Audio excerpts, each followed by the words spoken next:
Example 1, are the following statements true और false. इस example में ये 3 स्टेटमेंट्स यहाँ गिवन है, हमें बताना है कि ये ट्रू है या फिर false. Give reasons for your answer, और हमारा ऐसा कहने के पीछे हमें रीजन भी देने हैं। तो हम यहाँ पे ये फर्स्ट पार्ट लेते हैं। इस फर्स्ट पार्ट में कहा गया है कि every whole number is a natural number, कि हर होल नंबर नेचुरल नंबर होता है। बताइए ऐसा कहना ट्रू है या फिर फॉल्स। तो हम पहले देखते हैं होल नंबर्स कौन से होते हैं। होल नंबर्स को कैपिटल W से डिनोट करते हैं। वे है 0, 1, 2, 3, 4 अप टू। और नेचुरल नंबर्स कौन से होते हैं? 1, 2, 3, 4 अप टू। तो हम देखते हैं इस W में यानी होल नंबर्स में ये जो सारे नंबर्स हैं केवल यही नेचुरल नंबर्स हैं। एक नंबर ऐसा बच जाता है 0 जो कि नेचुरल नंबर नहीं है। इसलिए ऐसा कहना कि सारे होल नंबर नेचुरल नंबर्स हैं फॉल्स है।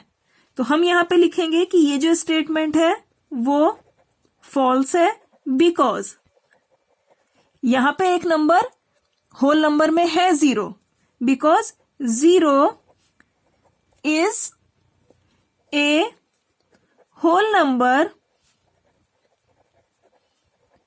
but not a natural number। क्योंकि एक 0 W यानी होल नंबर्स में एक नंबर है जो होल नंबर तो है लेकिन नेचुरल नंबर नहीं है। Second part, every integer is a rational number, कि हर इंटीजर रेशनल नंबर होता है। ये स्टेटमेंट बताना है कि ट्रू है या फिर फॉल्स। तो हम देखते हैं कि इंटीजर्स कौन से होते हैं। इंटीजर्स को हम कैपिटल Z से डिनोट करते हैं। कैपिटल Z में आते हैं number 0, 1, 2, 3 up to -1, -2, -3 up to. अब रेशनल नंबर्स कौन से होते हैं? इन्हें Q से डिनोट करते हैं। वे नंबर जिन्हें P/Q की फॉर्म में लिख सकते हैं। Q पे कंडीशन है कि Q 0 नहीं होना चाहिए, और जो P और Q है ये इंटीजर्स हों। तो हम अगर इस Z यानी इंटीजर्स में से कोई भी एक नंबर उठा लेते हैं तो हम सबसे पहले एक नेगेटिव नंबर ले लेते हैं, जैसे -3 ले लिया, और हम एक नंबर यहाँ 0 ले लेते हैं, और हम एक नंबर इन पॉजिटिव नंबर्स में से मान लिया 2 ले लेते हैं। तो हम देखते हैं कि हम इस -3 को अपॉन में 1 लिखकर इस -3 को हम लिख सकते हैं -3/1। इसको हम P/Q की फॉर्म में हमने लिख दिया है ऐसा करके, यानी कि ये जो फर्स्ट कंडीशन है ये सेटिस्फाई हो रही है। यहाँ पे P की वैल्यू है -3 और Q की वैल्यू है 1। Q की वैल्यू 1 है यानी Q 0 के इक्वल नहीं है।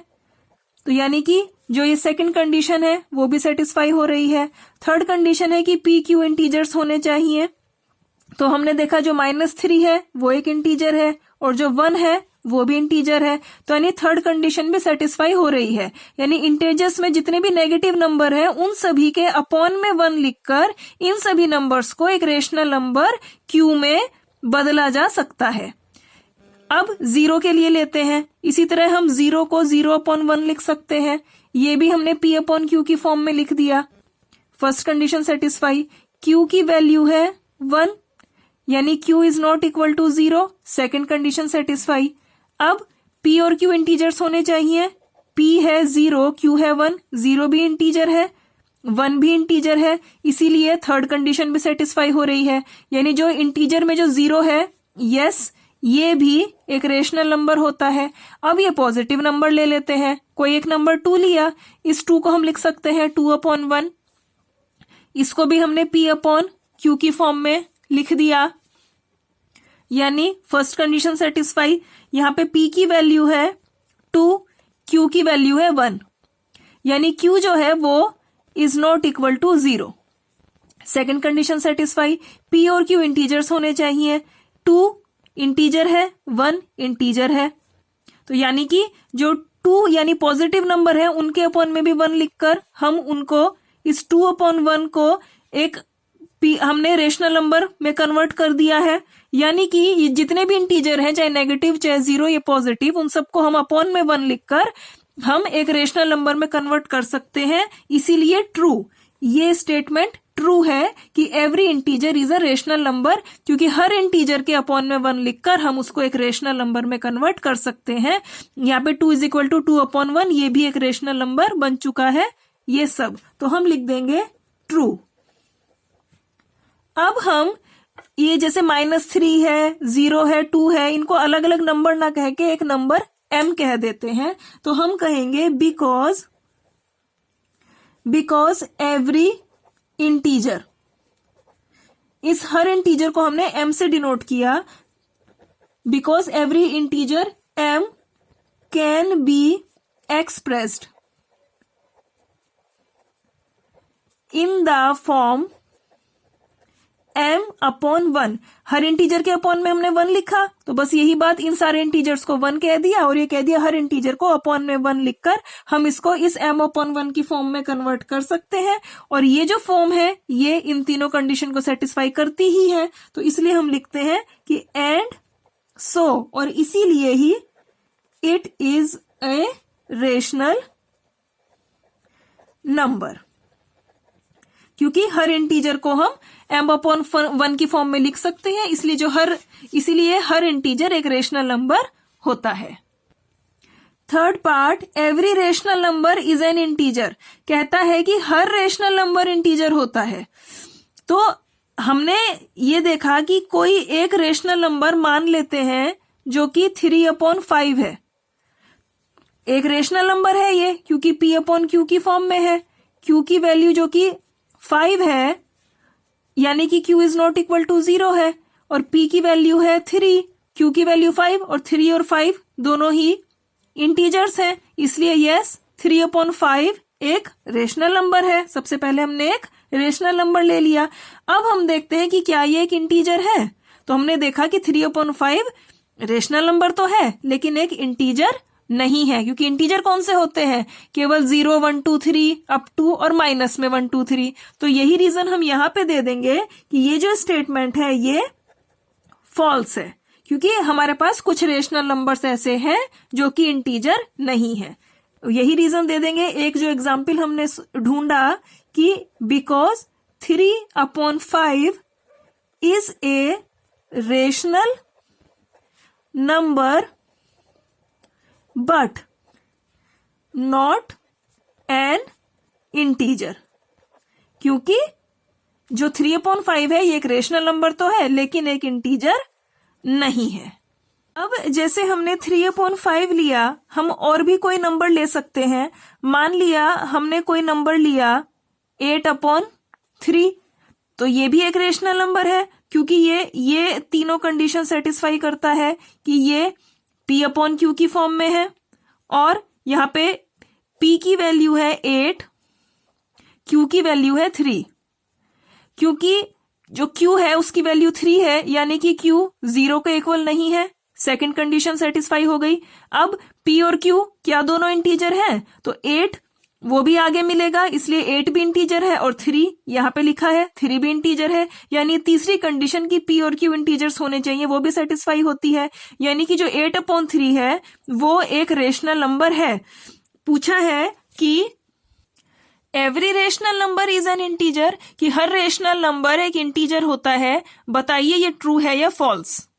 तो हमने जो नंबर लिया 8/3 ये रेशनल नंबर तो है। अब हमें बताना है कि क्या ये इंटीजर है या नहीं। तो इंटीजर कौन से होते हैं, जब भी कोई भी एक नंबर लेके जो ये लिखे हैं इंटीजर्स, यानी जो z होता है 0 +-1 +-2 +-3 अप टू, इनमें से कोई भी नंबर अगर हम लें, 1 ले लें या -1 ले लें या 2 ले लें, इनके अपॉन में हमेशा 1 होता है।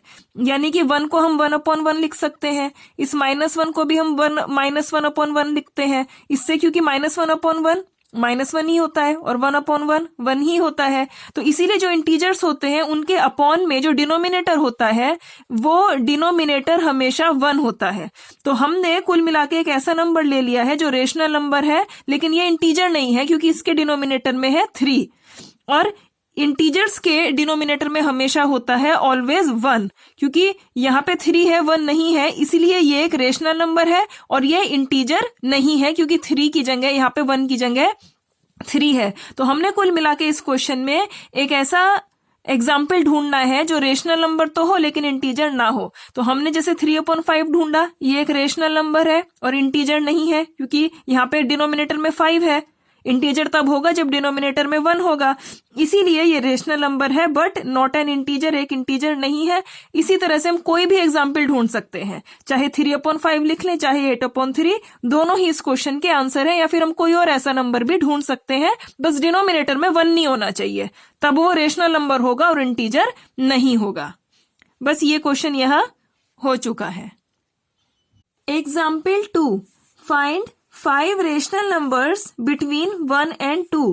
1 and 2 के बीच में 5 रेशनल नंबर्स फाइंड आउट कीजिए।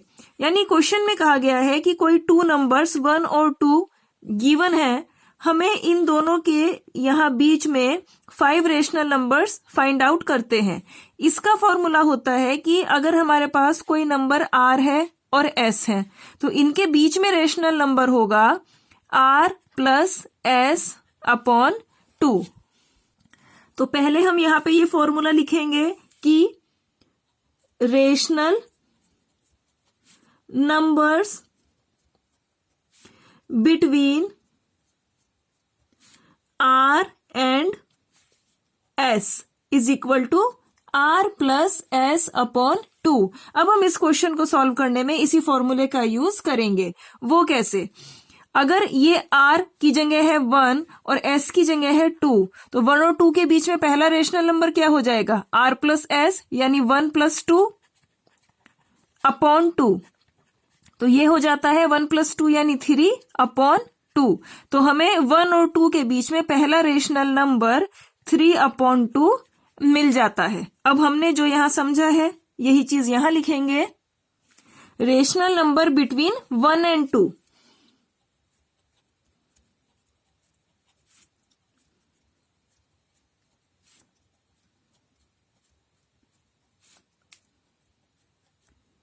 Is equal to 1 plus 2, R की जगह 1, S की जगह 2, 1 plus 2 upon 2 is equal to 1 plus 2 यानी 3 अपॉन 2।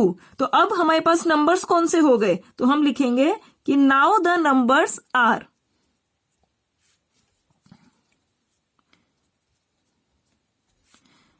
नंबर्स आर 1, ठीक इसी तरह 3 अपॉन 2 कॉमा लगा के 2। अब हमने 1 और 2 के बीच में फर्स्ट रेशनल नंबर तो फाइंड आउट कर लिया है, लेकिन हमें कहा गया है 5 रेशनल नंबर्स फाइंड आउट करने के लिए, यानी कि हमें 4 मोर रेशनल नंबर्स फाइंड आउट करने हैं। तो इसके लिए अब हम 1 और 3 अपॉन 2 इनके बीच में रेशनल नंबर फाइंड आउट करेंगे। जैसे तो हम लिखेंगे कि rational number between 1 and 3 upon 2 क्या हो जाएगा? इज इक्वल टू हो जाएगा 1 प्लस 3 अपॉन 2 अपॉन 2, यानी कि अब जो 1 है वो R बन गया और 3 अपॉन 2 S बन गया। तो हमने क्या करा? R प्लस S अपॉन 2 यानी 1 प्लस 3 अपॉन 2 अपॉन में 2। अब हम इसको सॉल्व करेंगे। इसके लिए हम पहले ये वाली लाइन यहां खींचेंगे, अपॉन में 2 लिखेंगे और 1 प्लस 3 अपॉन 2 का हम एलसीएम लेंगे, तो एलसीएम आएगा 2। अब 1 की 2 में मल्टीप्लाई और 2 की 1 में मल्टीप्लाई, आ गया 2 प्लस 2 1 जा 2, 1 की 3 में मल्टीप्लाई 3, तो इज इक्वल टू 2 प्लस 3 हो गया 5 अपॉन में ये 2 इंटू 2 हो जाएगा, तो 2 इंटू 2, तो ये इक्वल टू हो जाएगा 5 अपॉन 2 इंटू 2 यानी 4। तो अब रेशनल नंबर्स कौन से हो गए? पहले हमने 1 और 2 के बीच में 3 अपॉन 2 फाइंड आउट किया, अब हमने 1 और 3 अपॉन 2 के बीच में 5 अपॉन 4 फाइंड आउट किया। तो अब हम बताएंगे कि नाउ द रेशनल नंबर्स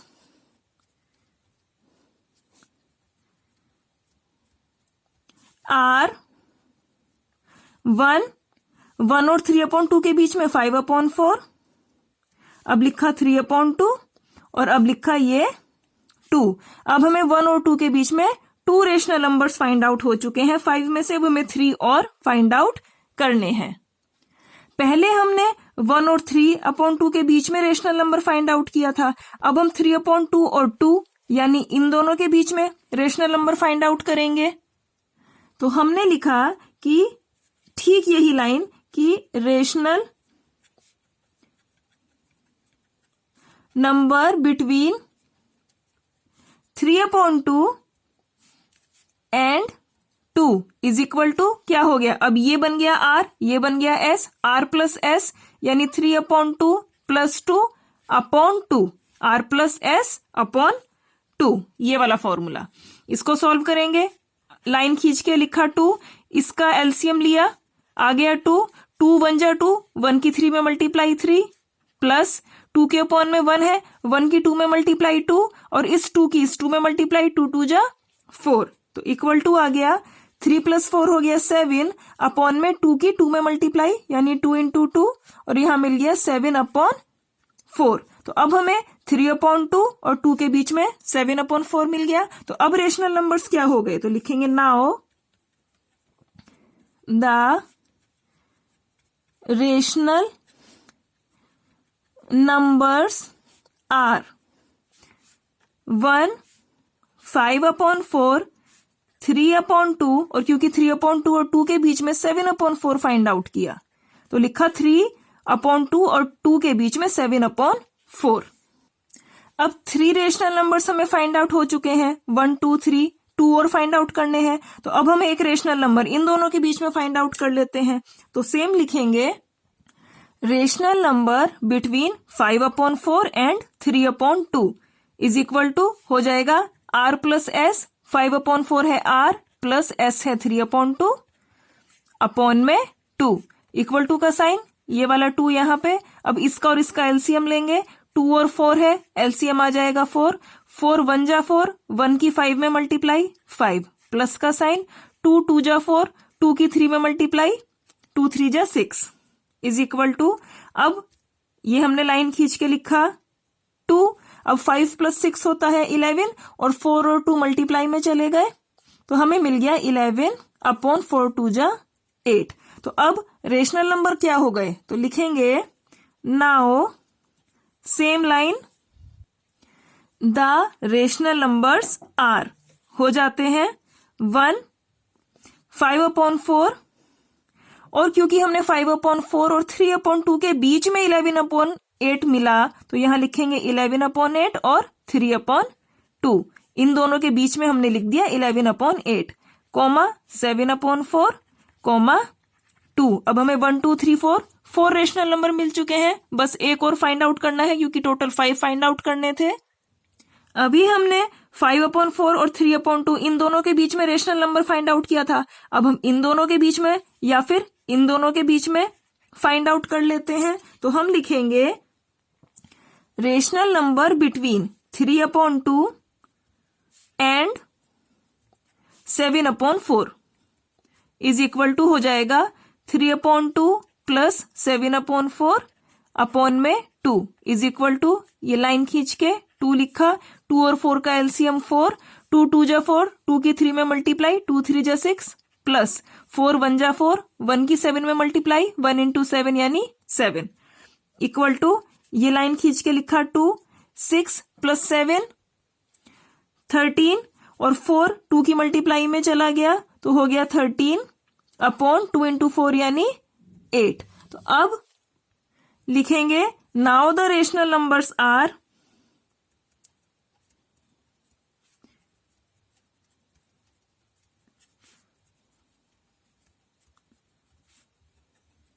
1 5/4 11/8 3/2 और क्योंकि 3/2 और 7/4 के बीच में 13/8 मिला तो यहां लिखेंगे 13/8 फिर 7/4, इन दोनों के बीच में 13/8 मिला तो इन दोनों के बीच में लिखा, अब कॉमा लगा के 2। तो अब हमें 1 और 2 के बीच में 5 रेशनल नंबर्स फाइंड आउट करने थे। हमने 1 2 3 4 5 टोटल ये 5 रेशनल नंबर्स फाइंड आउट कर लिए हैं। अब हमने तो ये वाले फाइंड आउट किए हैं।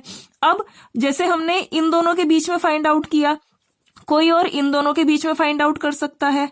तो इस तरीके से 1 और 2 के बीच में जितने लोग नंबर फाइंड आउट करेंगे वो हमें उतने ही नंबर मिलेंगे। कोई किसी बच्चे ने इन दोनों के बीच में फाइंड आउट कर लिया, कोई इन दोनों के बीच भी फाइंड आउट कर सकता है, कोई इन दोनों के बीच भी फाइंड आउट कर सकता है। तो इस तरीके से किन्हीं भी 2 नंबर्स के बीच में infinitely many rational numbers find out किए जा सकते हैं। और इसमें ये भी चांसेस हैं कि लोगों के आंसर अलग अलग आए। तो यहाँ पे क्योंकि इन दोनों के और कभी इन दोनों के बीच में फाइंड आउट किया तो हमारा ये आंसर आया है। तो यहाँ पे यही इस क्वेश्चन का आंसर है। तो इसलिए हम लिख देंगे कि the 5 rational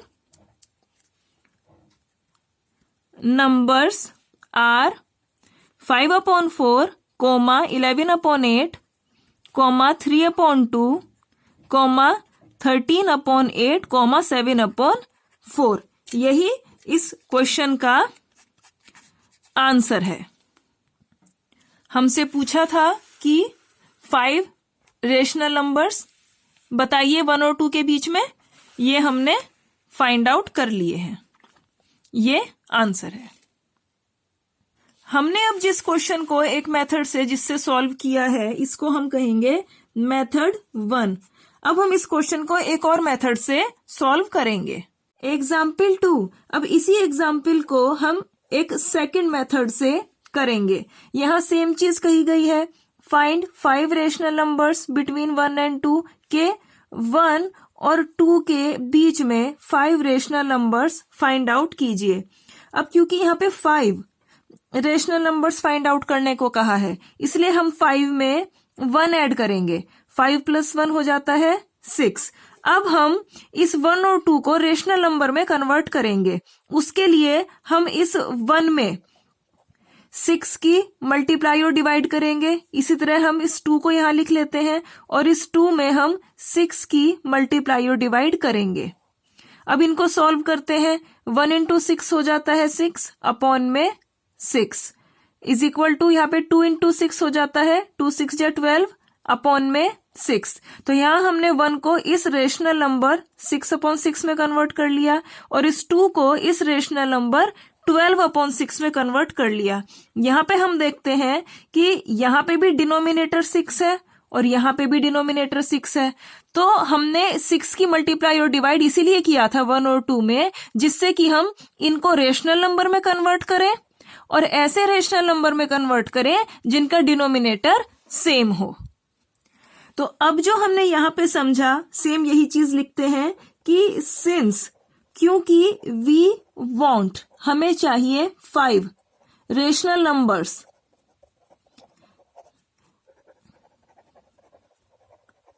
so we write, हम लिखते हैं 1 and 2, 1 और 2 को एज रेशनल नंबर्स, ऐसे रेशनल नंबर्स में विद डिनोमिनेटर,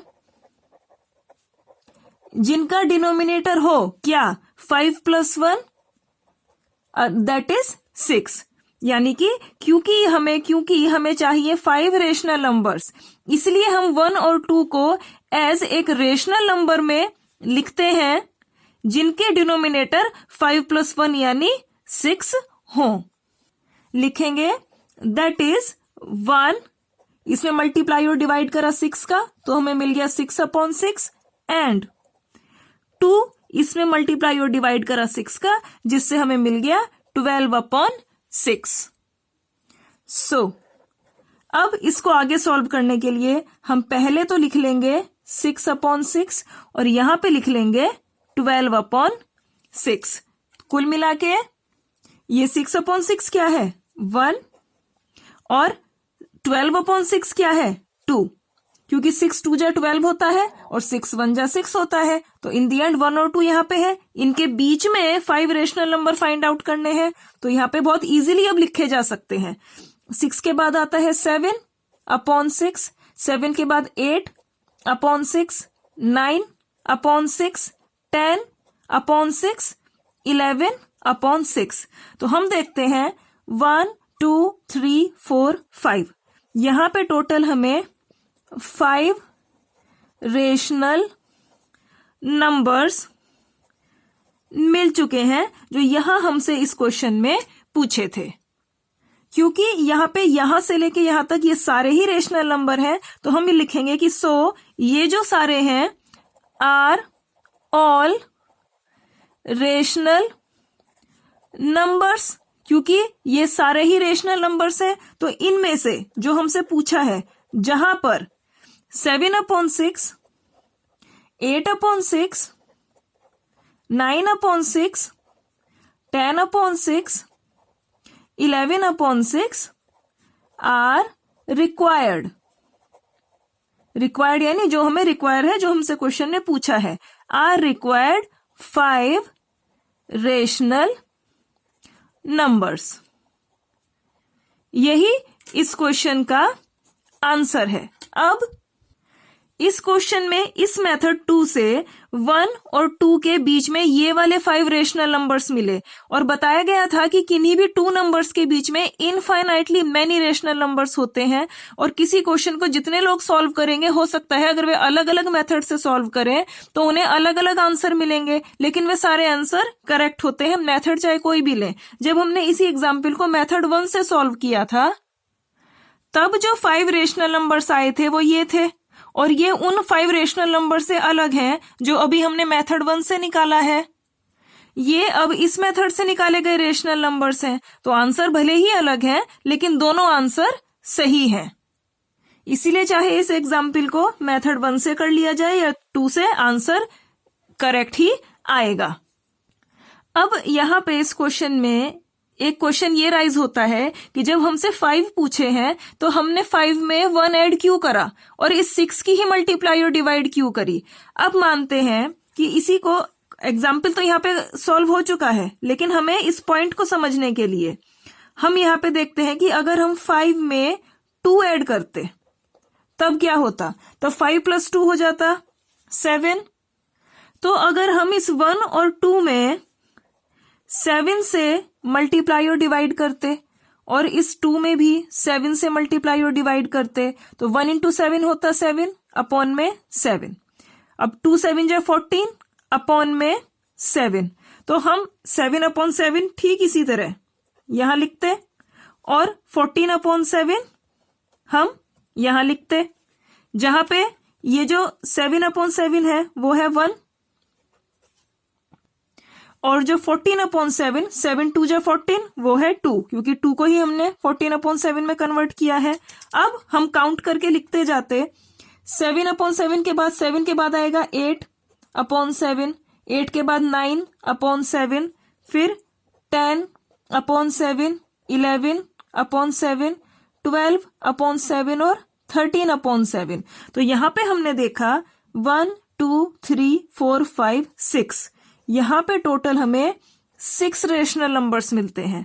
पूछा था क्वेश्चन में 5, तो जब हमने 5 में 1 ऐड किया तब तो हमें मिडिल में मिले 5 रेशनल नंबर्स, लेकिन जब हमने 5 में 2 ऐड करा तो हमें मिडिल में मिले 6 रेशनल नंबर। तो अगर इस क्वेश्चन को हम इस मेथड से सॉल्व करते हैं तो हमें इन 6 में से कोई से भी 5 लिख लेंगे। मान लिया हमने ये वाले 5 लिख लिए या हमने ये वाले 5 लिख लिए, तो हम कोई से भी हमें 5 रेशनल नंबर पूछे हैं, अगर हम 2 ऐड करते हैं हम तब भी आंसर दे सकते हैं, जितने भी मिले उनमें से 5, क्योंकि क्वेश्चन में 5 पूछे हैं तो उनमें से कोई से भी 5 लिख दो।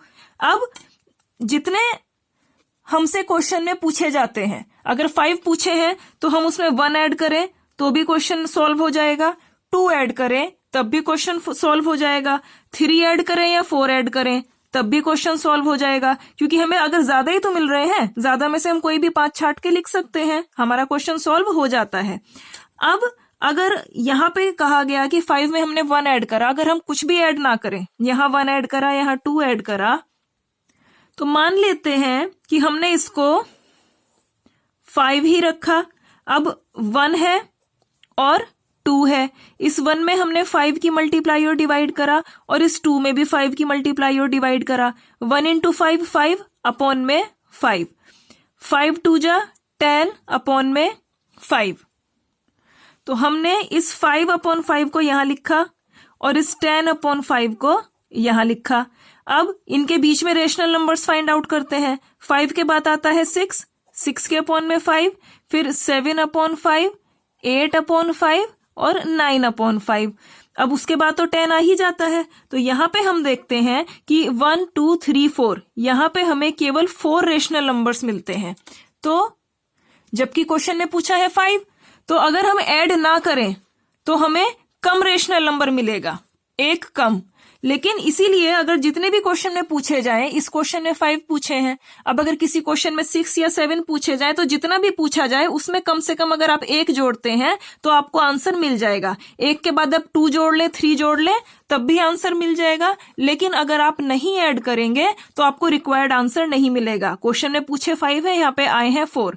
इसीलिए हम ऐसा नहीं है कि हम कुछ भी ऐड ना करें, ऐड तो जरूर करना है। इसलिए इस मेथड से करेंगे तो रिक्वायर्ड आंसर नहीं मिलेगा, हमें कुछ ना तो ऐड करना ही होगा, चाहे 1, 2, 3 कुछ भी। कुल ये जो एग्जाम्पल है वो यहाँ पे सॉल्व हो चुका है।